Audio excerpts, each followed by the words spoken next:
Good morning from cold, windy, and rainy Chicago.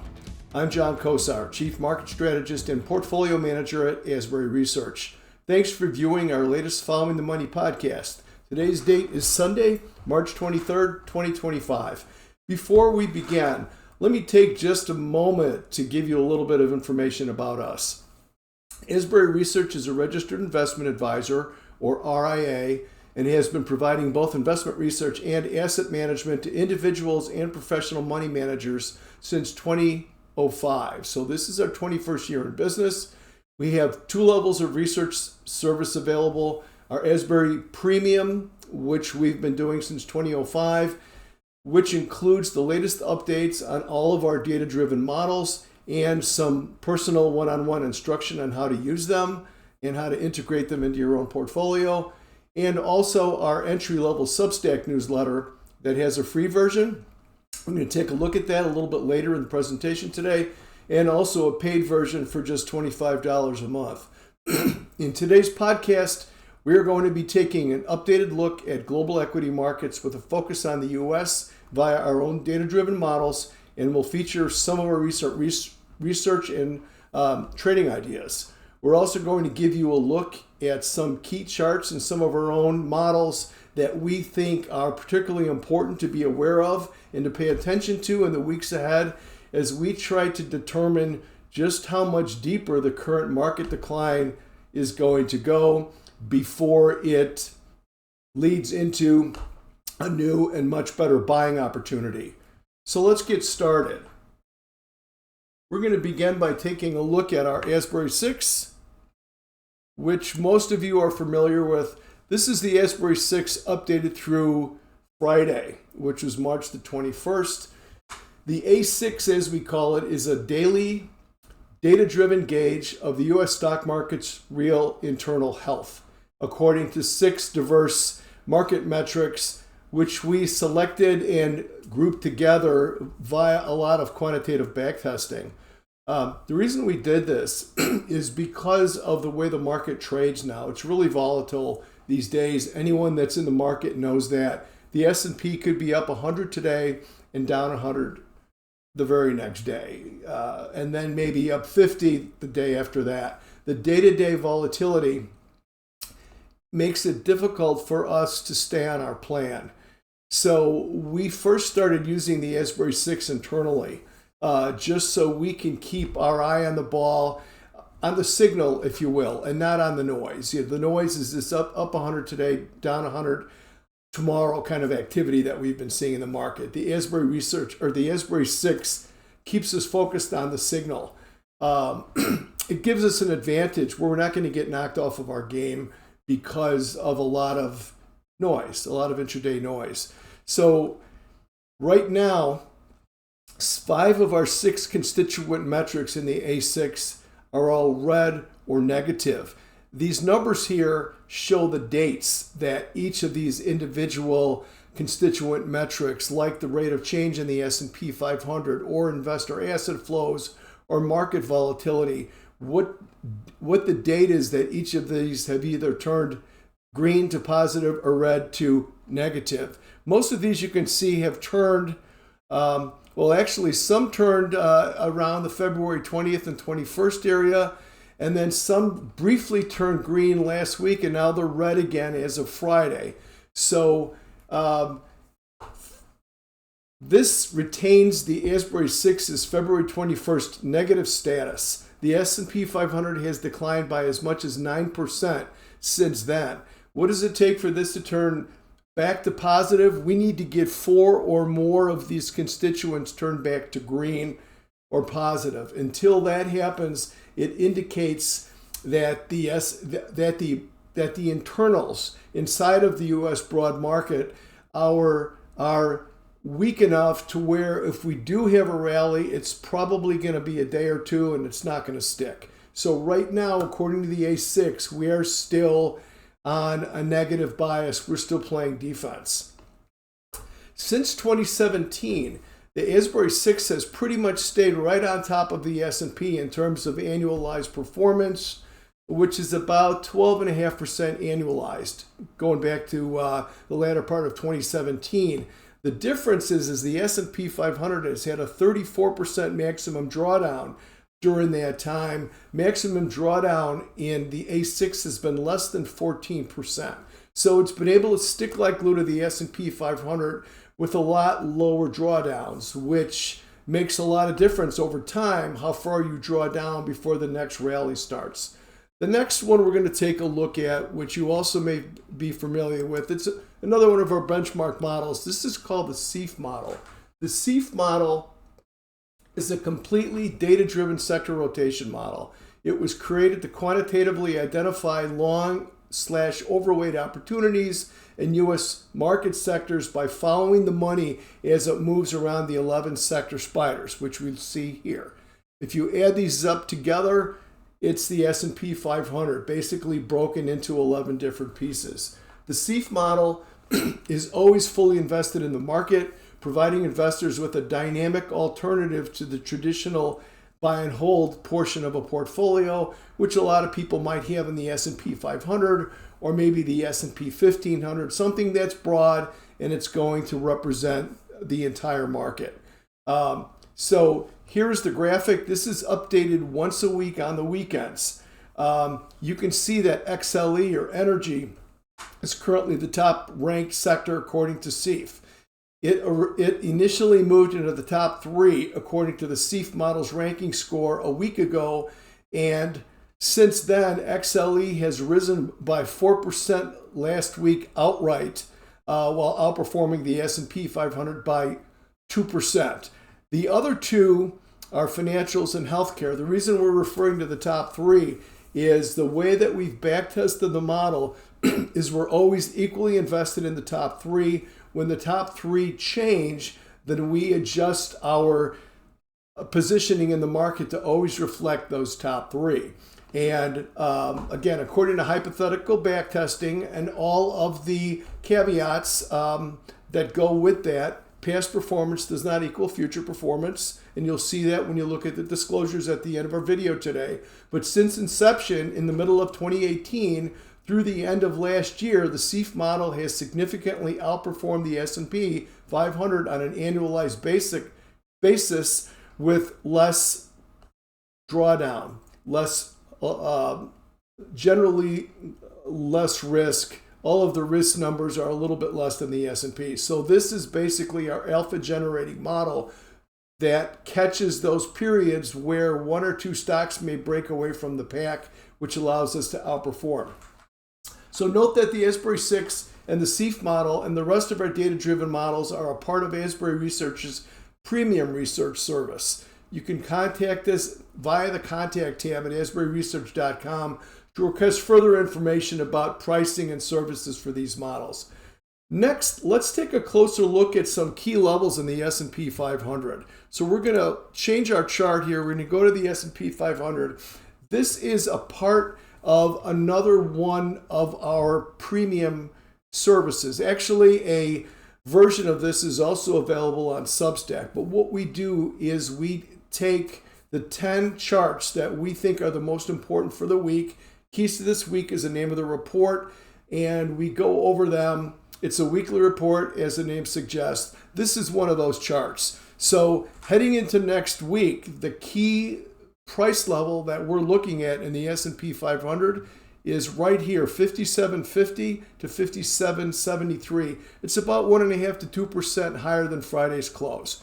Why is it important? Number one, it's a 200-day moving average, which most market watchers, let's say, look at as the major trend. If we're above the 200-day moving average, which we had been since the beginning of 2023 up until a couple of weeks ago, the major trend is up. If we're down underneath it, the major trend is down. So that level again is at 57.50. The other level we're looking at is the January 13th intermediary low here at 57.73. As long as we stay below this area next week, that's going to suggest to me that this last few weeks, which we see as an emerging major downtrend, is still intact.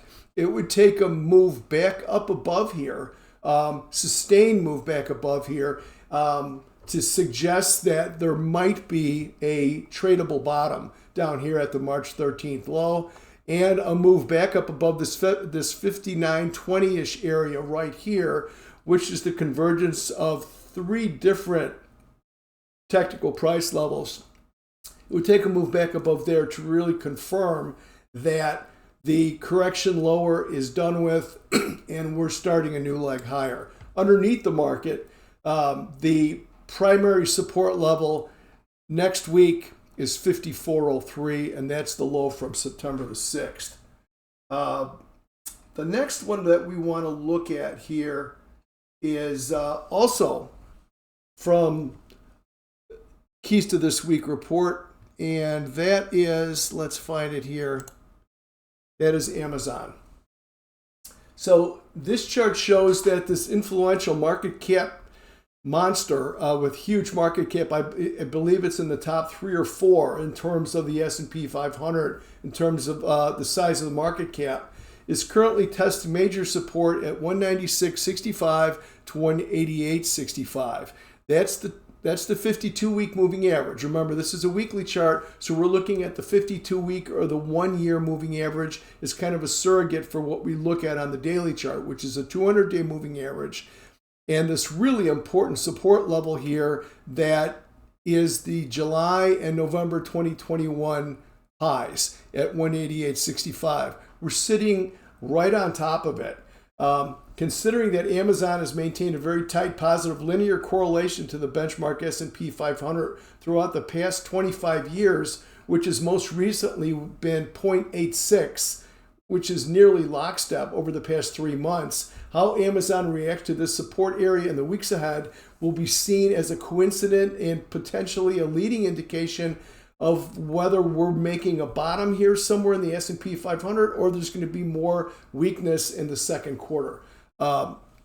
Again, keep an eye on this, especially this 188.65 level. We start to break through it with Amazon on a steady basis. That is not going to be good news for the market. The next thing we're going to look at is from our U.S. versus the world model, which is if we move back here and go to the research center, this is the paywall for the premium service. So here you see the Asbury 6 here. Keys to This Week is also here. So also from our Where to Be Invested, our U.S. versus the world model, we're going to go back here and we're going to take a look at Italy. Here we are. So this is the iShares MSCI Italy ETF, EWI. What the U.S. versus the world model does is it looks at 25 global equity markets, measures them in 3 different time frames versus the S&P 500 to try to find out where the outperformance is. Most of the time, under normal conditions, the U.S. market is going to be outperforming everybody else.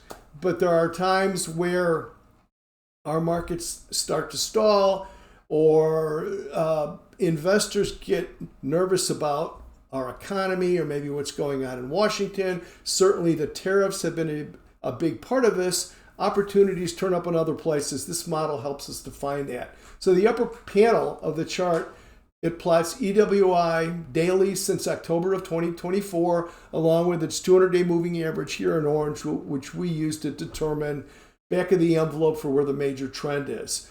A corresponding chart of the daily relative performance of EWI versus the S&P 500, which we use SPY for this, the ETF for the S&P 500, is down here in the lower panel. So our U.S. versus the world model indicated an overweight opportunity here on January the 27th. We actually exited this trade on the open, at the end of the day on Friday, March 21st, for an 11% outright gain here in EWI, while outperforming the S&P by 19% versus SPY. This model, we don't use it a lot because most of the time the S&P 500 is outperforming, but in situations like this, these can be a real lifesaver for our portfolios. When the S&P is struggling, there are things to do overseas. that we can be able to find some opportunity. So we still have 5 additional long/overweight opportunities that we are participating in. Again, if you're a premium subscriber, you'll find these right here in the Where to Be Invested rectangle up at the top of the Research Center. The next one we're going to look at here is from our ETF trade ideas, which is right here. This is another one of the rectangles at the top of the Research Center. So let's move over there, and we're going to take a look at gold, GLD. And that's not it. Here's our gold right here. Let's make that a little bit bigger. So we are maintaining right now our January 31st open long/overweight idea in the Spider Gold Trust ETF, which obviously tracks the price of gold. Thus far, this idea, which we put on here on January the 31st, has produced 8% of outright gain in GLD while outperforming the benchmark S&P 500 by 15%. Let me just take a minute why relative performance is so important to us. To me, if you're invested, you're a simple investor, a buy and hold investor, you don't need any advice to buy the S&P 500. Most people are buy and hold. I think certainly a lot of investors are buy and hold. I call it buy and pray, because that leaves you subject to whatever bad things might happen to the economy and in the stock market. But for us, if I'm going to put on an individual idea in an ETF, whether it's Italy or whether it's gold or whatever it might be, if it's not beating the S&P 500, I'm really not interested in it, because then that just goes back to you don't really need me, just buy the S&P 500. So whenever you hear us refer to how it's outperforming or how it's performing versus the S&P 500, it's because that's such a big part of our research. We want to find winning ideas that are outperforming the benchmark, and this is another one of those for us. So finally, let's take a look at our sort report. So we're going to go back up here and go to the sort report. The sort report is the smaller, the less expensive one of the 2 research services that we explained at the beginning of the presentation today. And let's get to the graphic. So again, this is asburyresearch.substack.com. And the sort report, let's look at it in its little bigger version here. We can see this a little better. I don't know if I can make this larger or not. But this is through March the 18th. The sort report is updated twice a week in Substack. And the last time that we were with you, a couple of weeks ago, we had mentioned that 3 of these 9 or 10, global assets, including gold, crypto, US dollar, commodities, small cap, US technology. We have interest rates in here. Right now, gold, emerging markets, and global equities ex the US. SPDW is the ETF that we use for that. The reason that these stand out in the sort report is because according to our model, they all have positive trend, which is why the green. If it's positive, it's green. If it's negative, it's red. And the 3 criteria are trend, relative performance, and money flows. So all 3 of these that I just mentioned have a positive trend. They have relative outperformance versus their benchmark, and they all have strong flows into those ETFs. There's assets moving in. So since then, a couple of weeks ago, GLD has risen by 5%, while outperforming the S&P 500 or SPY by 7%. SPDW, which we see here, which is the iShares Emerging Markets ETF, which is actually SPDW is the one here. As it's the Spider Portfolio Developed World ex-US ETF, SPDW, that has risen by 4%, while outperforming the S&P by 2%. And here's EEM here right in the middle. That's emerging markets. That has risen by 5% while outperforming SPY by 4%. So basically, the SORT report tells us what parts of the global markets have positive trends, are outperforming their benchmarks, and have positive asset flows, new money that is coming in there to drive the prices of those ETFs higher. This is a very low-cost way to make better investment decisions that are based on data, not someone's opinion on CNBC or Fox Business, whatever it might be, or somebody's economic forecast. Remember, forecasting is a euphemism for guessing. We believe in following the data, following the money. We think that this is the best way to invest. So there you go. That wraps up our latest Asbury Research Following the Money podcast for today. Our next one is tentatively scheduled 2 weeks from today, which will be Sunday, April the 6th.